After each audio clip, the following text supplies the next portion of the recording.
Assalamualaikum warahmatullahi wabarakatuh. Di sini saya akan menjelaskan tentang wawasan Nusantara.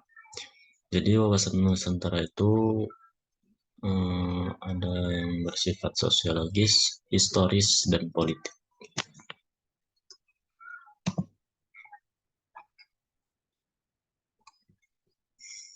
Nah ini poin-poinnya yang akan saya jelaskan, yaitu pengertian wawasan Nusantara, sumber sosiologis, sumber historis, sumber politik, dan kesimpulannya. Wawasan Nusantara adalah konsep yang mengedepankan persatuan dan kesatuan bangsa Indonesia dengan memandang wilayah Indonesia sebagai satu kesatuan yang tidak pernah terpisahkan.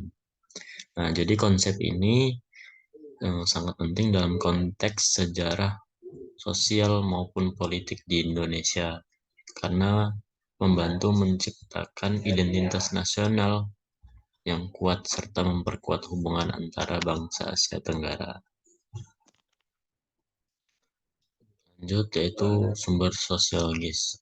Sumber sosiologis yang dapat digunakan untuk memahami masyarakat Indonesia meliputi struktur sosial, nilai-nilai budaya, dan perilaku sosial. Nah, contoh konkret pada penerapan sumber sosiologis yaitu penggunaan data sensus penduduk untuk mengidentifikasi struktur sosial di suatu daerah. Yaitu selanjutnya sumber historis. Sumber historis yang dapat digunakan untuk memahami sejarah Indonesia yaitu meliputi dokumen sejarah dan artefak sejarah. Arsip yang mencakup berbagai jenis dokumen resmi seperti surat-surat keputusan, laporan, dan catatan pemerintah. Contoh dari penerapan sumber historis adalah penggunaan arsip nasional untuk rekonstruksi peristiwa sejarah penting, analisis tulisan sejarah seperti kronik dan prasasti.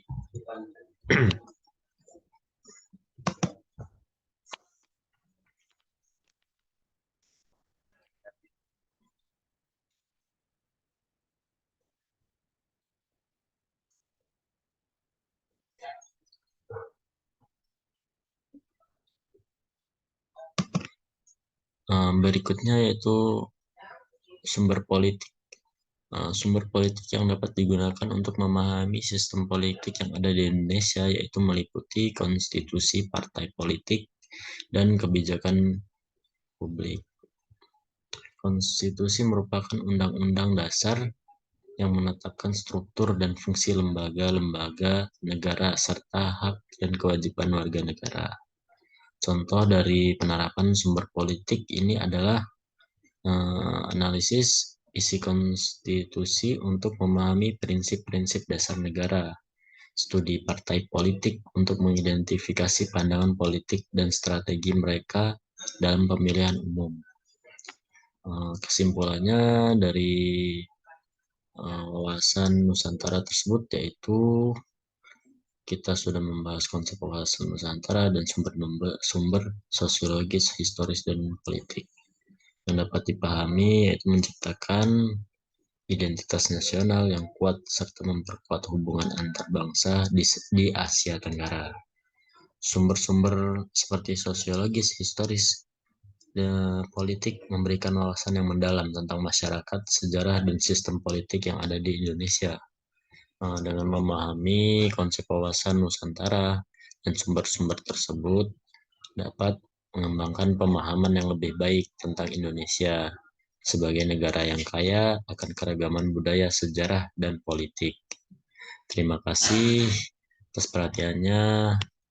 Kurang lebihnya saya mohon maaf. Assalamualaikum warahmatullahi wabarakatuh.